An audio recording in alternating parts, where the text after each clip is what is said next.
Hello and welcome to another teaching from 119 Ministries. Our ministry believes that the whole Bible is true and applicable to our lives today.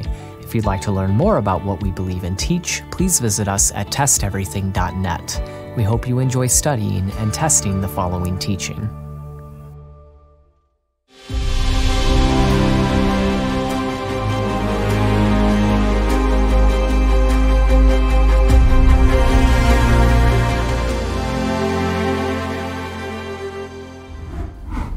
Is the law of Moses, the Torah, relevant to Christians today? Well, that depends on who you ask. If you ask Jesus, or Yeshua, as he is called in Hebrew, the answer would be yes.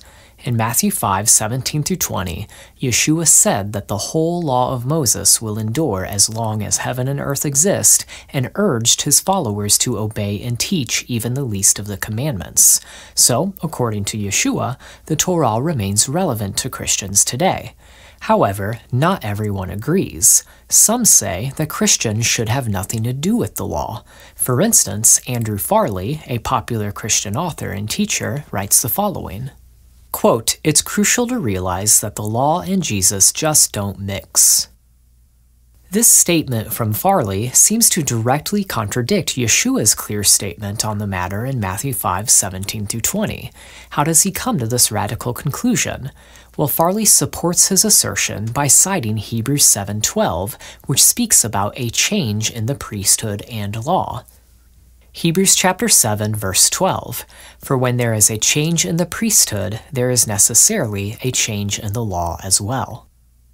Here, the author of Hebrews is speaking about how Yeshua, who is from the tribe of Judah, serves as our high priest even though the Torah requires that priests only be from the tribe of Levi.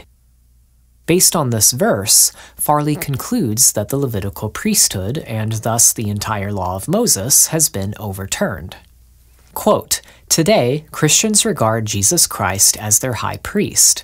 But according to the law, Jesus as high priest makes no sense at all. How then can we rightfully look to Jesus as our priest today? If the priestly line has changed, then the whole system for relating to God has to be replaced. And that's exactly what has happened. The whole system has changed. Christians talk about Jesus as their Savior, their Lord, and the author, priest, of their forgiveness. Some of these same believers then claim that the law is still for us today. In so doing, they adhere to a major contradiction. The bottom line is that if you appeal to Jesus as your priest, what place is there for the law in your life?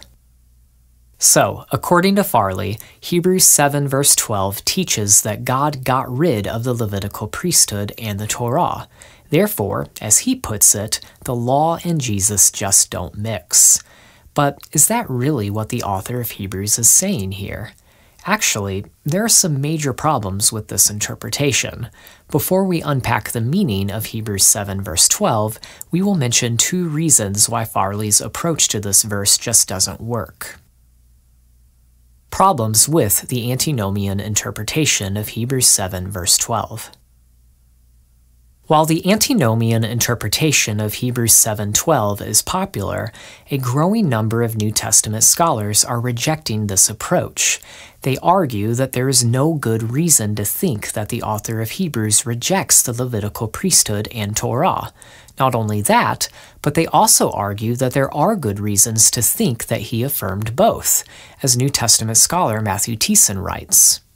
Quote, "There simply is no evidence in Hebrews that the author rejects the ritual and cultic aspects of the Jewish law.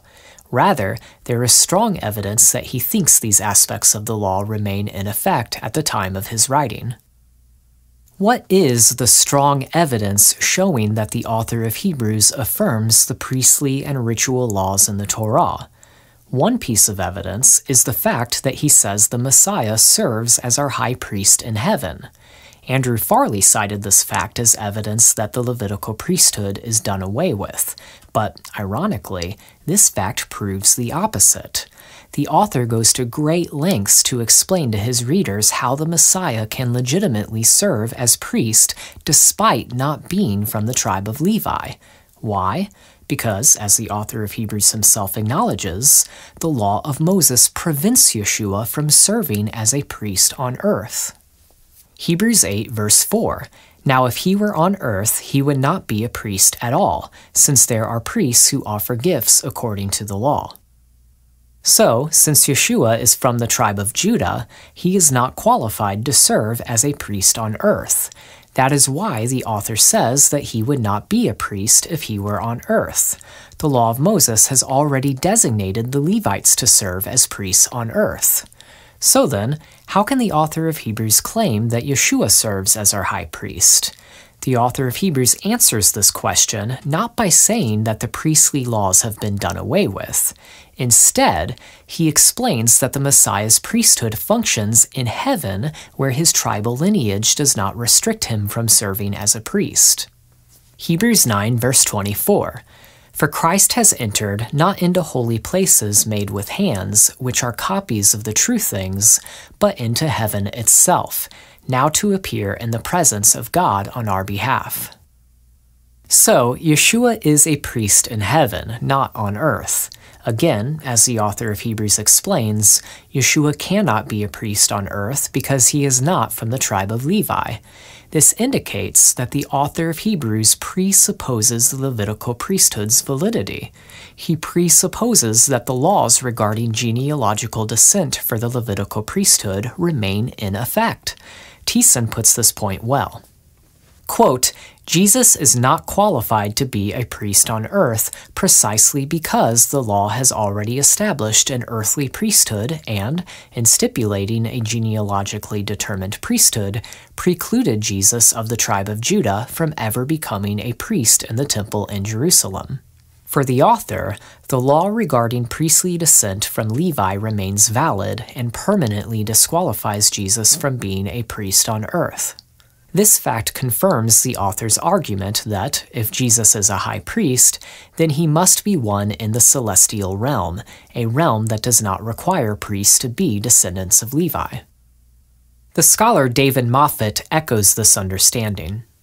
Quote, "The writer takes seriously the fact that Jesus has now passed through the heavens and entered God's presence.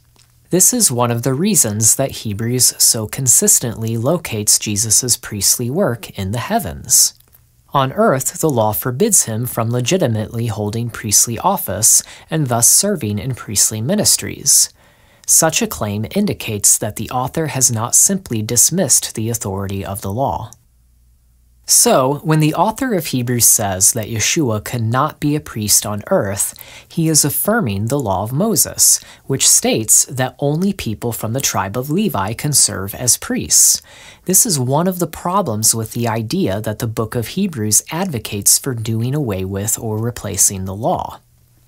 A second problem with the antinomian interpretation of Hebrews 7:12 is that it is inconsistent with the rest of the New Testament writings. For instance, both the Gospel of Luke and the book of Acts portray the apostles as continuing to worship at the temple. At the very end of Luke's Gospel, immediately following Yeshua's ascension, Luke says this. Luke 24 verses 52 through 53, "And they worshipped him and returned to Jerusalem with great joy, and were continually in the temple blessing God." The book of Acts continues this theme. Luke records that the apostles actively participated in the temple services long after Yeshua ascended to heaven. In Acts 2, verse 46, they attended the temple together day by day. In Acts 3, verse 1, Peter and John go to the temple at the hour of prayer. In Acts 21, Paul joins others in a Nazirite vow and publicly worships at the temple to reassure the Jewish believers in Jerusalem that he did not teach against the Torah. Luke records that an offering was even made for Paul and the others. For more on the significance of Paul's actions in Acts 21, see our teaching, Setting the Record Straight, Paul and the Law of Moses. If the apostles believed that the temple system of sacrifice and worship had been abolished or replaced, then why would they continue to go to the temple and participate in worship there? Long after Yeshua's ascension to heaven, they were still endorsing the temple service. This is the opposite of what we would expect if Yeshua's heavenly priesthood overturned the Levitical priesthood and replaced the Torah. So, is there a way to read Hebrews 7 verse 12 without causing the author of Hebrews to contradict himself and other parts of the New Testament? Well, let's take a closer look at this verse. A closer look at Hebrews 7 verse 12. If we back up just one verse from Hebrews 7 verse 12, we find some important context. The author of Hebrews is making an argument about how the Levitical priesthood could not bring about perfection. Hebrews 7 verse 11. Now if perfection had been attainable through the Levitical priesthood, for under it the people received the law, what further need would there have been for another priest to arise after the order of Melchizedek, rather than one named after the order of Aaron? What does it mean that the Levitical priesthood could not attain perfection? Well, the author of Hebrews mostly uses perfection to describe what the Messiah did, as opposed to what the Levitical priests did.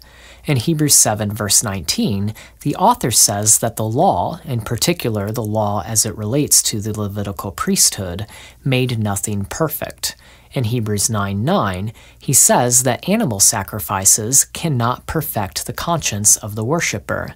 In Hebrews 10:1, he says that animal sacrifices can never make perfect those who draw near. So, we see that this perfection is something that the earthly priesthood could not accomplish. However, in his role as heavenly priest, the Messiah could accomplish that perfection.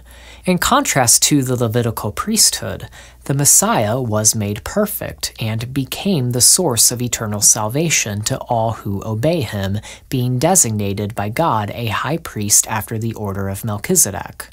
Through the Messiah's priestly service, a better hope is introduced, through which we draw near to God. As high priest, the Messiah was able to enter the perfect tent in heaven to secure eternal redemption. Unlike the animal sacrifices continually offered every year, which could not perfect worshippers or take away their sin, the Messiah's single offering has perfected for all time those who are being sanctified and fully removes sin. So, the earthly Levitical priesthood could not obtain perfection because it could not take away sin and purify the consciences of believers.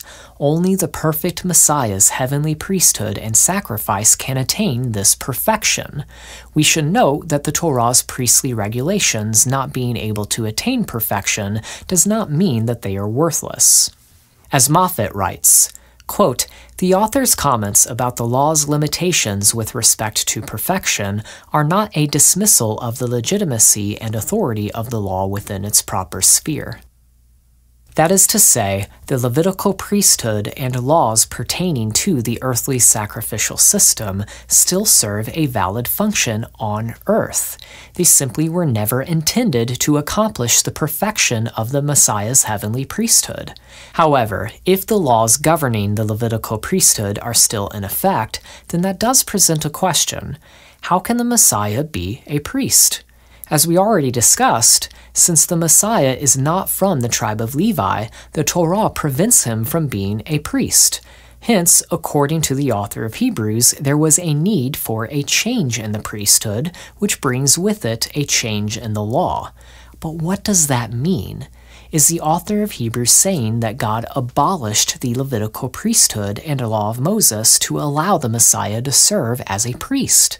Not at all. We've already talked about how that interpretation doesn't make sense when we consider the author's own argument, which, again, presupposes the ongoing validity of the Levitical priesthood. So, what is the author saying here? What is the change in the law? The key to understanding the author's argument is found in the meaning of the word change. There are two Greek words translated as change in Hebrews 7:12, both of them related, metatithemi and metathesis. Hebrews 7 verse 12. For when there is a change, metatithemi, in the priesthood, there is necessarily a change, metathesis, in the law as well. These Greek words convey the sense of transforming, translating, or transferring.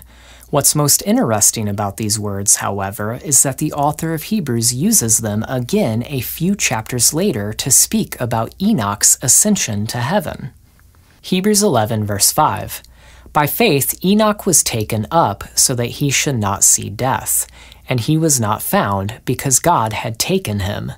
Now, before he was taken, he was commended as having pleased God. Why is it significant that these words are used to describe Enoch's being taken up or transferred?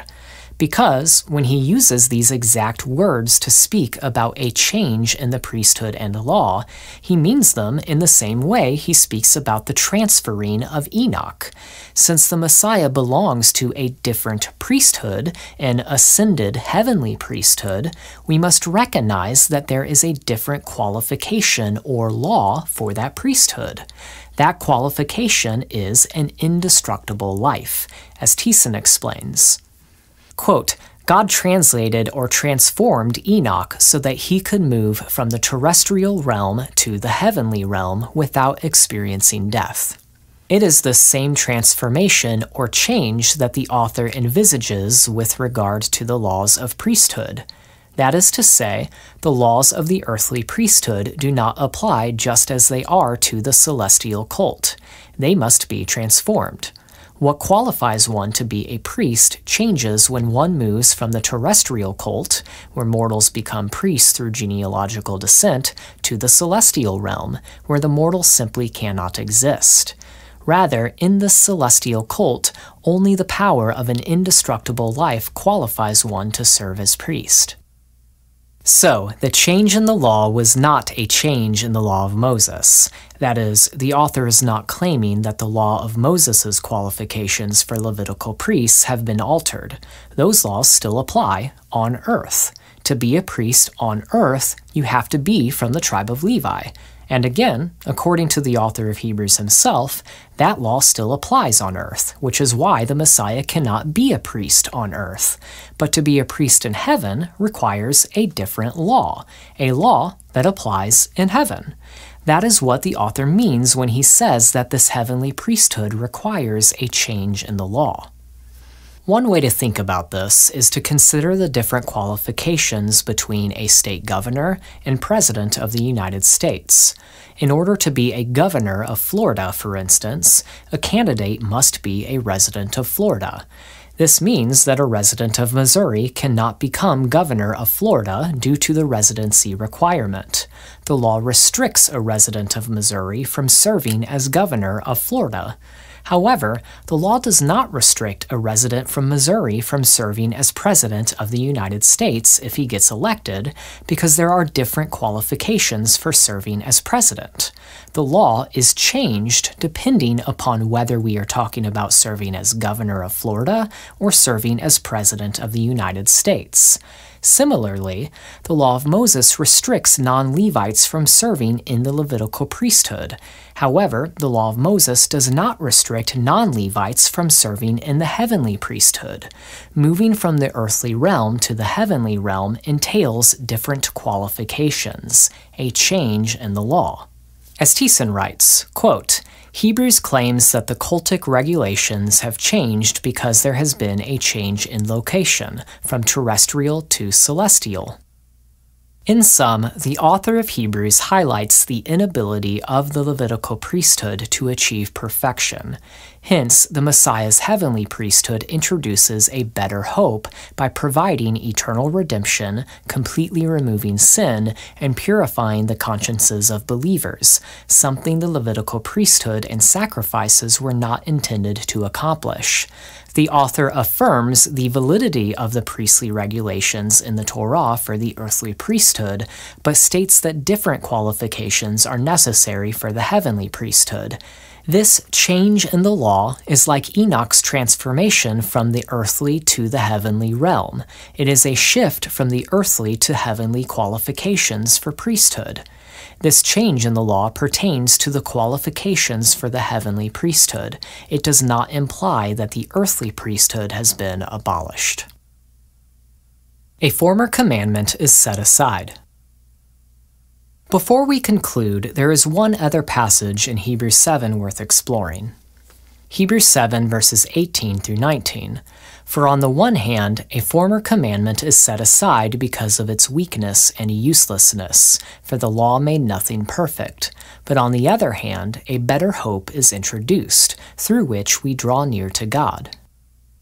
What does the author mean when he says that a former commandment is set aside because of its weakness and uselessness?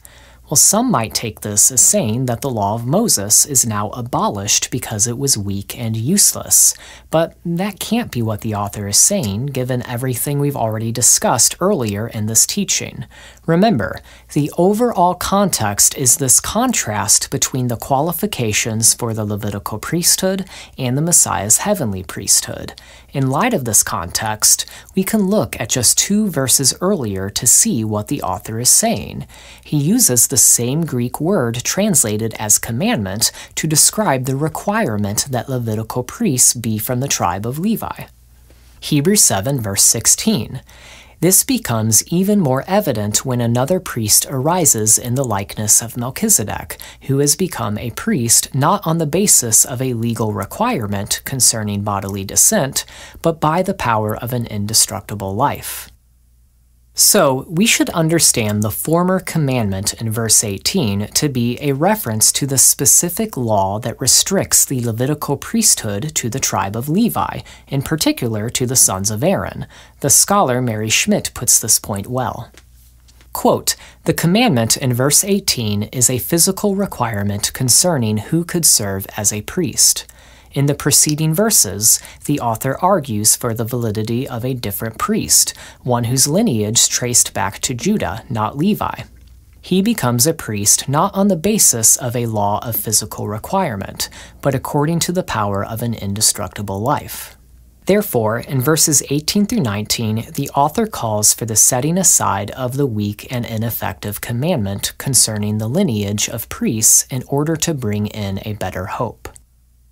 So, the author of Hebrews is not saying that the law of Moses has been abolished. He is saying that the specific requirement that priests be from the tribe of Levi has been set aside. This requirement being set aside does not mean that it is abolished, since the author assumes its ongoing validity in the next chapter.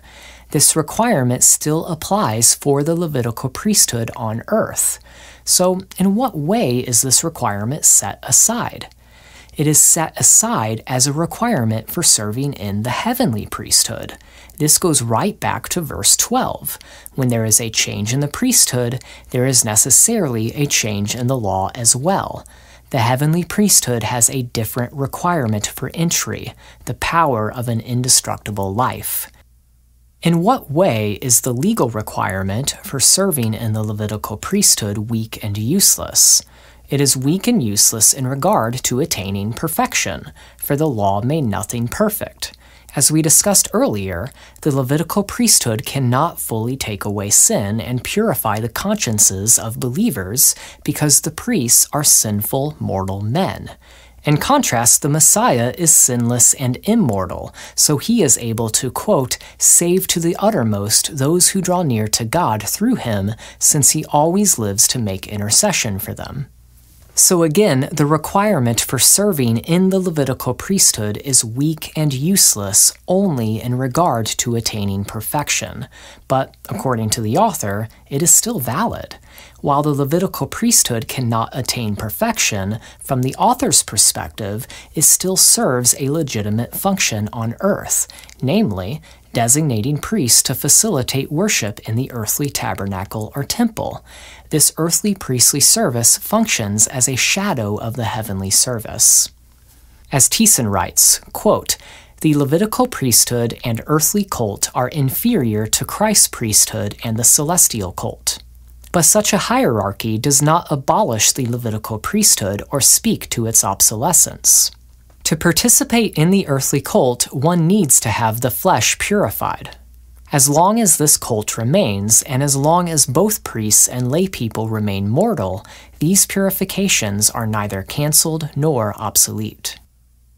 From the perspective of the author of Hebrews, the earthly priesthood and animal sacrifices exist because humans are sinful and mortal, which are features of the present fallen age.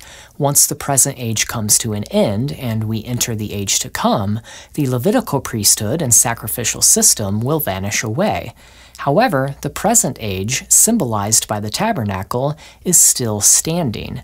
Sin and death still exist. Hence, there are priests who offer gifts according to the law. That is, according to the author of Hebrews, the Levitical priesthood still serves a valid function and won't vanish away until the present age does. In conclusion, the author of Hebrews does not reject the Levitical priesthood or the Torah.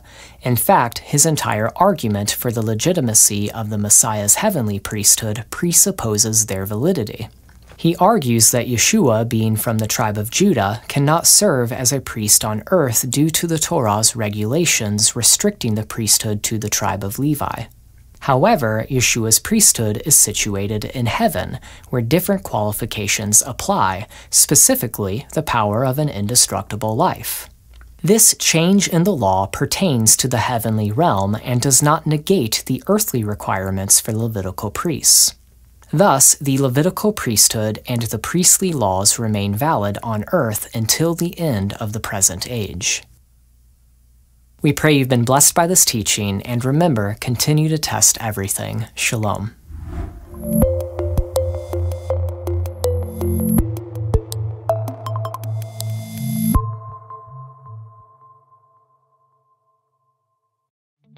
$119 Ministries has produced hundreds of biblical teachings, and now you can own all of them on one physical device. We're excited to announce that our entire video library in HD quality is now available on a flash drive.